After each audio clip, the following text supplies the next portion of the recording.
Est-ce que j'étais déjà tout tourné avec 2 caméras et j'étais très fière de pouvoir te faire un truc de bâtard? Oui.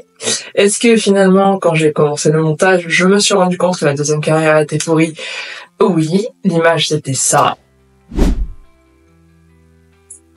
Donc non, ce que je vais essayer de faire, c'est de redire ce que j'ai dit la première fois et de m'auto-compléter les phrases. Voilà, donc ça risque d'être intéressant. Est-ce que je suis sûr du résultat? Pas du tout, mais toute la partie mécanique ensuite sera très bien. Reste jusqu'à la fin, parce que je pense que tu apprendras des trucs et tu vas un petit peu stresser normalement à la fin avec moi. Voilà. Pourquoi je fais cette vidéo aujourd'hui? Il y a 2 éléments ultra intéressants. Premièrement, l'aspect historique de cette bicyclette. Je vais le développer dans quelques minutes. On va essayer de faire le petit format Villebrequin qui intéressait à peu près tout le monde, dont moi récemment. Ensuite, l'aspect situation. Pourquoi le propriétaire m'a emmené cette bicyclette après moult péripéties. Donc ça, c'est aussi intéressant parce que ça en dit beaucoup sur le marché du vélo vintage actuellement. En tout cas à Nice. Je sais pas comment ça se passe ailleurs dans ce beau pays, mais à Nice, c'est particulier. J'en dirai pas plus avant de développer cette partie-là. Premièrement, on est sur un vélo vintage. T'as suivi. Comment on reconnaît un vélo vintage? 3 éléments ici présents. On a un cadre en acier. Tu vas être sûr, tu sors un petit aimant. C'est pas possible.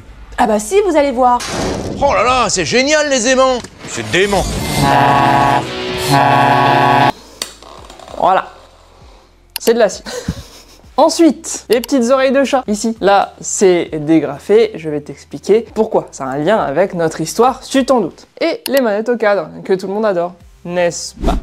D'ailleurs, j'ai projet de néo-rétroiser plein de vélos vintage pour régler les problèmes que les gens n'aiment pas. C'est-à-dire les freins comme ça, et les manettes au cadre. En gros, ça va être des guides endroits avec les vitesses indexées. Plus de raisons et plus de prétextes pour ne pas acheter un vélo vintage et refaire vivre ces magnifiques bicyclettes. Je compte sur toi. C'est donc un vélo vintage. Le vintage étant un vélo d'avant 1987, si on suit le règlement de l'Heroica. Mais en gros, si tu vas sur le forum Tonton Vélo, c'est avant 1980. Si tu leur parles d'un vélo d'après 1980, ils te disent ça fait pas partie de la charte, cassez-vous. Ensuite, deuxième aspect ultra intéressant, c'est un cadre Bernard Carré. Donc Bernard Carré, pour les passionnés de vélo vintage, peut-être que ça vous parle, pour les autres, peut-être que ça ne vous parle pas. Voilà, information parfaitement intéressante qui n'a aidé personne. Ceci n'étant pas dit, Bernard Carré, C'est un cadreur. C'est quelqu'un qui fait des cadres de vélo. Et lui, il est connu pour son travail rapide est soigné et qui a collaboré avec plusieurs grands noms, dont Jacques Anquetil, quintuple vainqueur du Tour de France. Quand même. En gros, sa carrière, c'est des années 1940 aux années... Années 1980. Ici, on est plus sur un modèle année 1980. On peut le savoir parce que la petite fleur de lys ici, c'est plus fin de carrière. Donc entre les années 1970 et les années 1980. Il débute au CNC avec René André. Il va aller s'installer rue de la Fraternité à Montreuil et donc créer son atelier. Ensuite, il fera comme beaucoup d'autres de la sous-traitance, c'est-à-dire qu'il crée les cadres et ensuite d'autres marques lui achètent ces cadres et mettent donc les stickers de la marque en question. Gitane, Bertin, Le Jeune vont faire de la sous-traitance avec des cadres Bernard Carré. Et c'est un bon exemple avec Urago aussi, où quand vous avez l'impression d'avoir un cadre Urago, en fait c'est un cadre rebadgé Urago, qui est de base en Saint-Étienne Cycle ou autre. Voilà, donc les cadres Urago ne sont pas tous des cadres à 3000 €, machin. Ils sont très spécifiques, les vrais cadres Urago. Just saying. On a 2 signes distinctifs pour les Bernard Carré. Le premier, c'est la feuille de saule qui a donc en haut des haubans au niveau du tube horizontal et tube de selle, donc avec le B carré simple. Bernard Carré. Deuxième signe, c'est la fleur de lys sur le haut de la tête de fourche. Quant à Blocher, du coup, on est sur un ancien cycliste pro, 1973, il est pro, et ensuite une reconversion dans les métiers du cycle, donc il vend des cadres. Et lui, il fait des montages à la carte. Donc là, il a acheté un cadre Bernard Carré, il a fait son montage à la carte, et il a mis son nom. Donc sous-traitance, rebadgeage, etc. Je sais pas si on dit Blocher ou Blocher. Dites-le moi en commentaire. C'est mon inculture, c'est pour ça. Et on a aussi l'équipement à envisager. L'équipement, c'est Campagnolo. Campagnolo, c'est quoi? C'est mon équipementier préféré. Tu sais, Bianchi, Campagnolo, c'est la grande histoire d'amour. Donc lui, Tullio Campagnolo, c'est un petit génie. Il est cycliste et en fait, en plus d'être cycliste, il a un énorme cerveau. Et donc il écoute ses coéquipiers cyclistes et il développe quelque chose pour répondre aux besoins importants, aux besoins critiques. École de commerce. Donc pour répondre aux besoins de la cible, il entend qu'il y a des problèmes, notamment pour changer les vitesses, hein, pour enlever les roues rapidement. 1920, je fais du vélo. Il passe à je crée des trucs pour les vélos. 1933, il commence la production industrielle. Il est dans la quincaillerie de son père. Bon voilà, il n'a pas loué un local. Il a raison parce que ça coûte cher. Et son slogan, c'est sans frottement et sans bruit, ce qui est donc l'inverse de ce qui se passe sur ce vélo. C'est assez drôle. Puisque là, on a frottement, on a bruit, on n'a plus rien qui fonctionne. Pourquoi donc ce vélo est arrivé ici, dans cet état? Je t'explique de suite.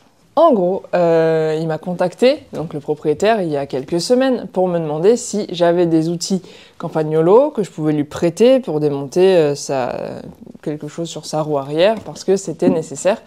Étant donné qu'il y avait un problème avec sa roue.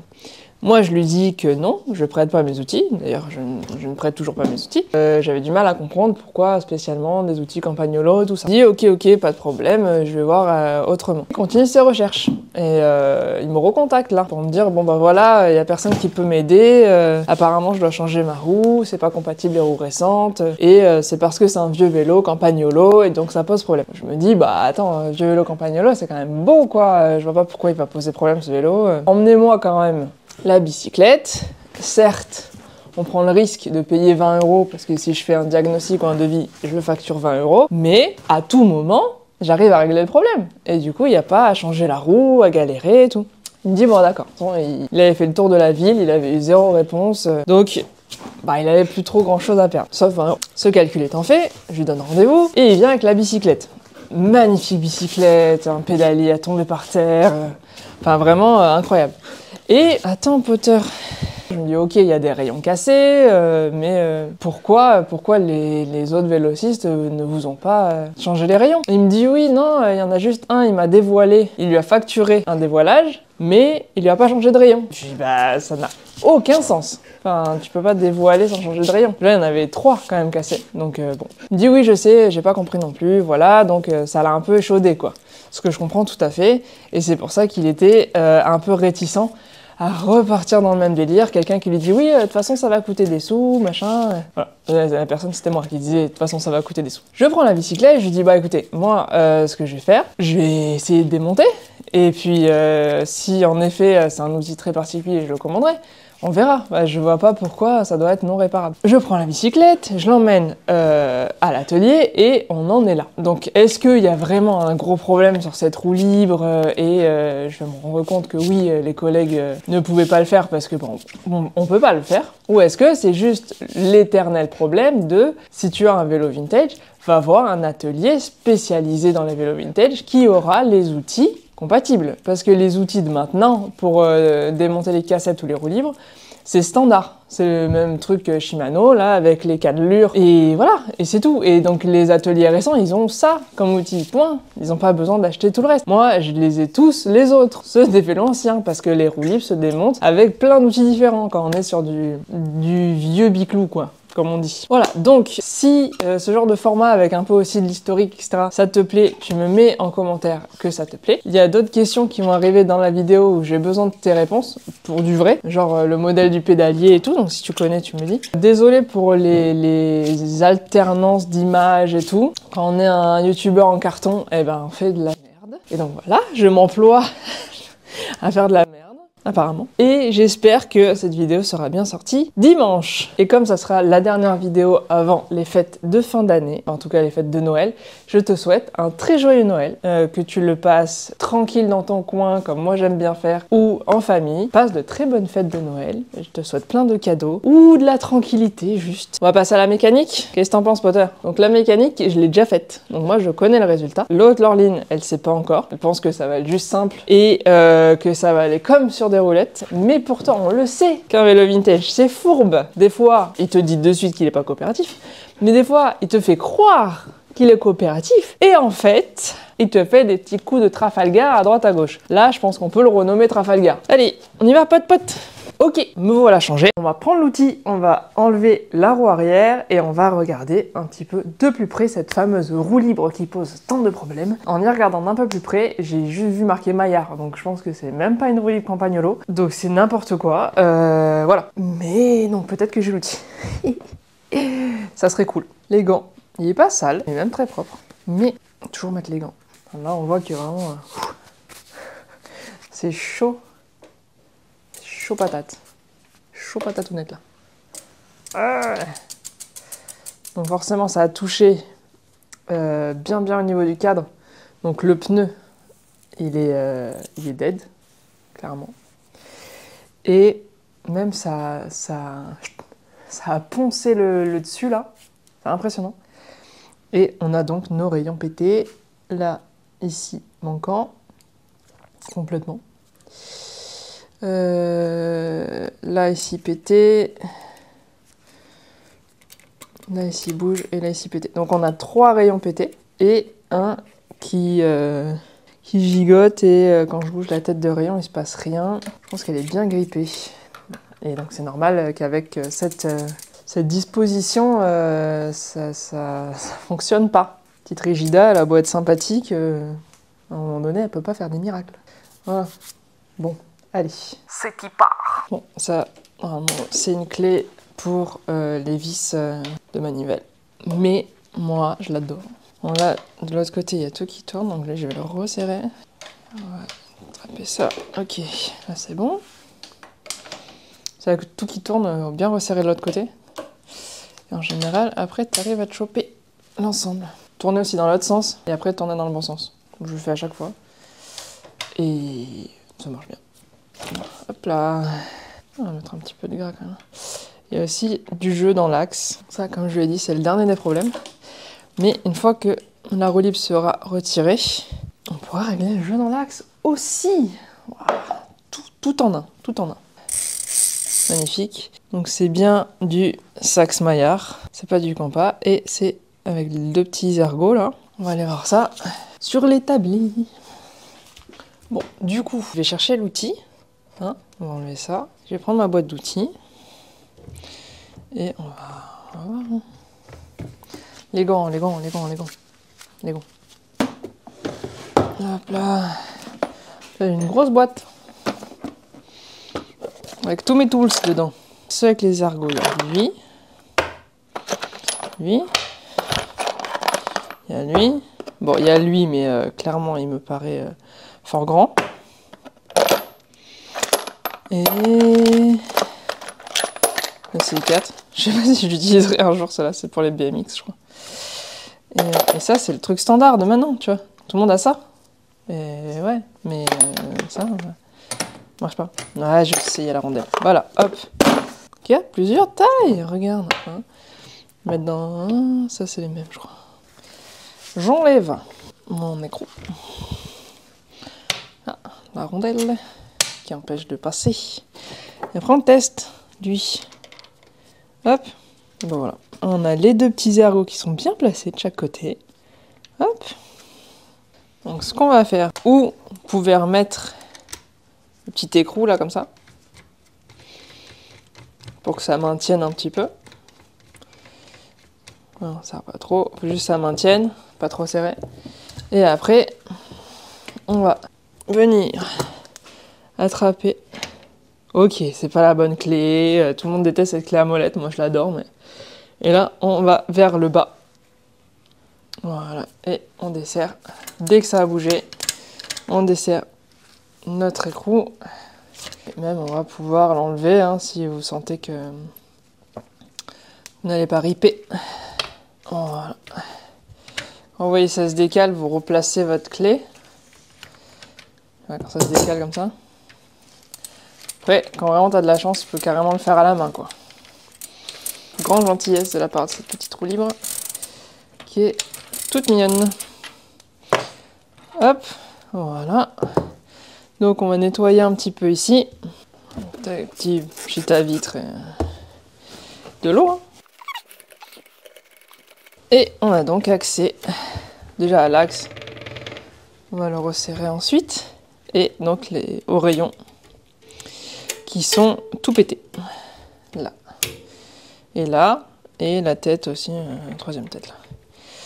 Ok, on enlève le pneu, la chambre à air, le fond de jante et on va pouvoir ausculter le patient, sachant que je vais déjà pouvoir faire le devis au propriétaire. Parce que vu qu'on sait que la roue libre s'enlève, ah non, faut d'abord que je lui envoie des photos des pneus parce qu'on va essayer de faire un truc un peu stylé. Donc là, j'ai les pneus de couleur, je vais lui envoyer des photos de pneus marron qui peuvent aller avec sa bicyclette. Ça va être chouette ça. Et voilà. Et on est le 19. Noël, c'est bientôt. Vous aimez Noël, vous? Moi, non.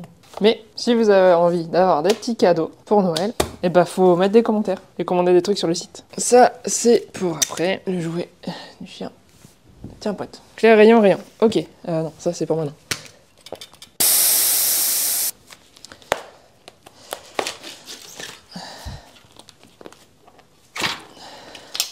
On va pas le mettre sur le chauffage, on va pas le mettre sur le chien.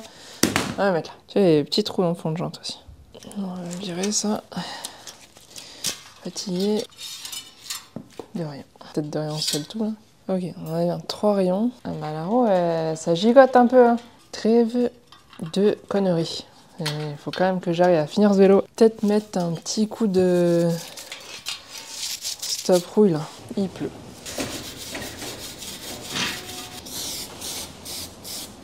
On va laisser un petit peu aérer. Tac. Bah dis donc. On a bougé le patonche. A few moments later. Et on va essayer de trouver les rayons qui vont. Est-ce que tu peux te décaler là? Là. Là. Regarde, viens là. Là. Ok? Là on est bon? Alors, petite patonche. Trouver des rayons à la bonne taille. Tu t'en fous de ce que je te dis. Des rayons. Ça. Pour mettre les rayons. Voilà les têtes de rayons. Hop. Commencer par le premier. Là, on a des trous. Oh, attends, j'ai une main en carton. Quoi. Pote. Mais oui, mais non. Comment on fait? Voilà. C'est bien. On a des trous. 1, 2, 3. 3 trous. Et un poteur. D'accord. T'as fait le tour si tu pensais que je te disais juste de pas traverser. Non, je te disais que là, j'ai pas le temps. Patonche. Hop. Dans les rayons. Oui. Non, ça te plaît pas finalement. On en était à... Il y a des trous là. Il y a un trou là. Et un trou là. Et là. Ah ouais. Donc 1, 2, 3 et 4. Et 3 rayons. Prendre un autre rayon. Donc là, il va falloir regarder le schéma de pose des rayons et les mettre dans le bon sens. Voilà. Ici, la tête est vers l'intérieur. Mais vraiment, les mains en carton, quoi. Vers l'intérieur. Donc tu rentres le rayon ici. Hop. Et cette saleté d'Insta qui filmait pas, putain.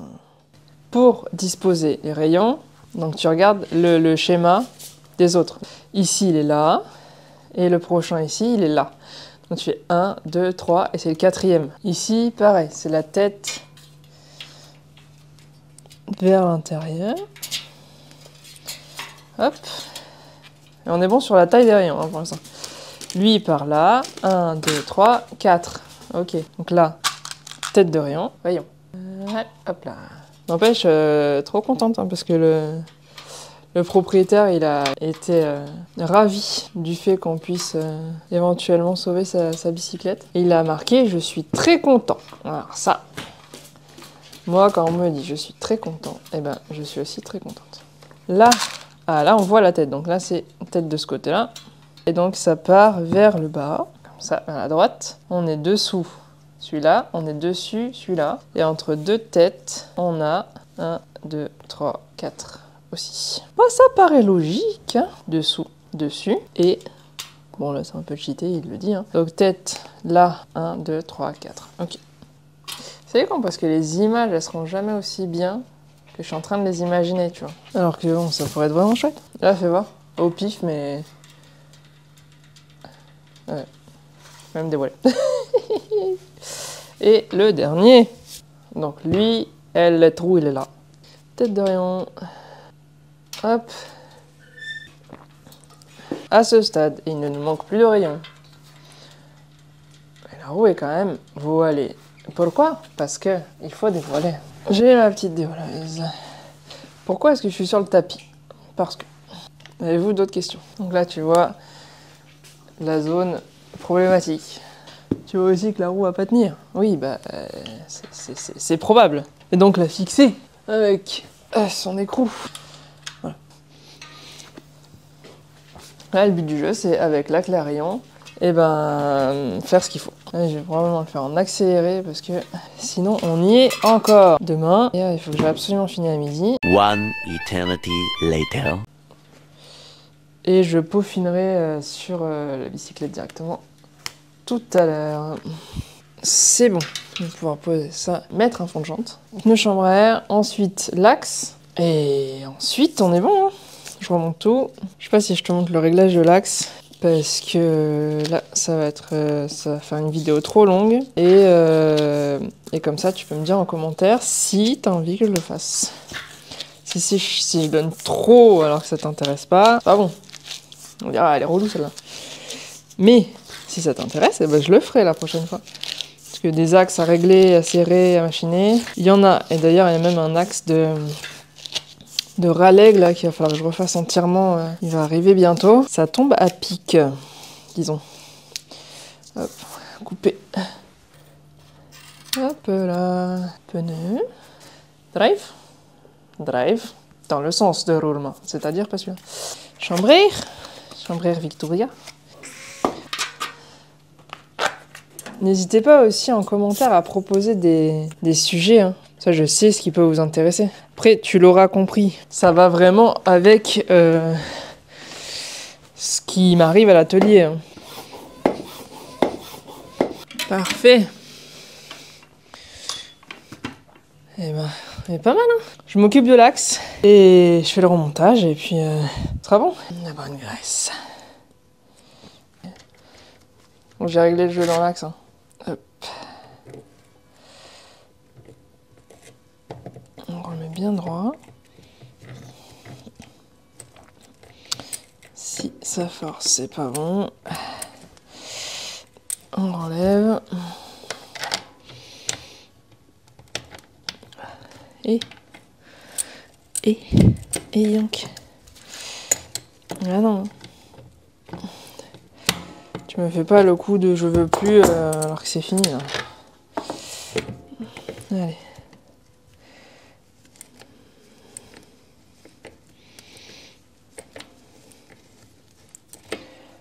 On se concentre.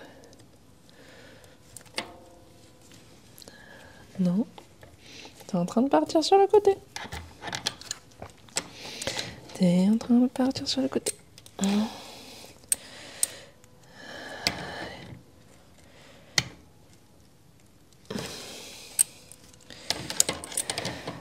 Même l'outil veut pas bien se mettre. Et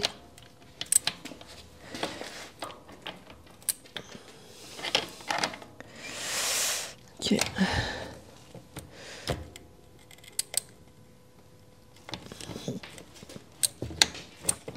Ça serait con quand même.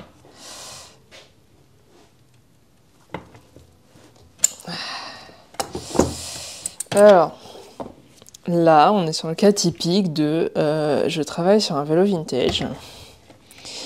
Et ce sont des têtes de con. Putain.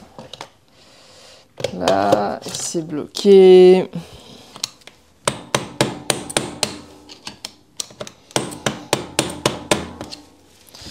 J'ai vu que le filetage était un peu abîmé. Du coup, ça a du mal à... Allez. Ah, extrais-toi.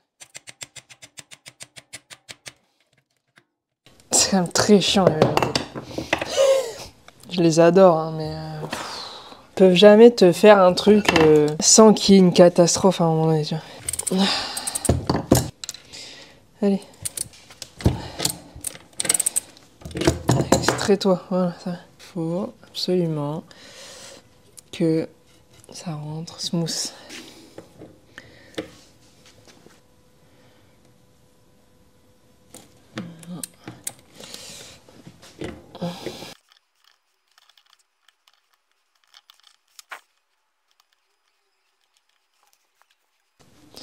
Parce que ça a l'air droit quand tu regardes.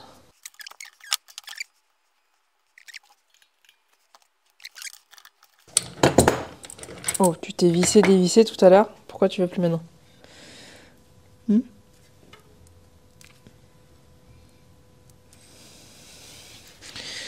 Pourquoi tu veux plus maintenant?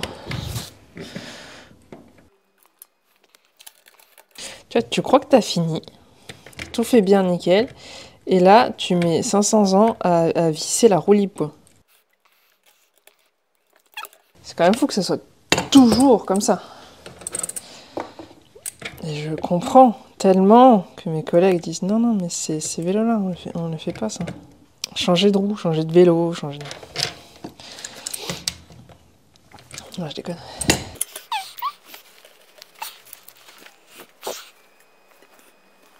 C'est vrai que le filetage est quand même abîmé, quoi. Ça marche mieux ou pas.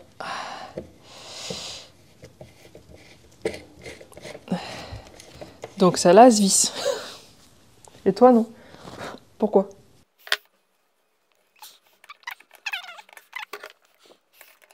Alors, allez.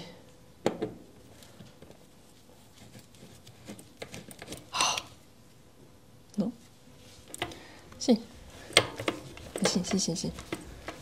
Si. Ah. Ok.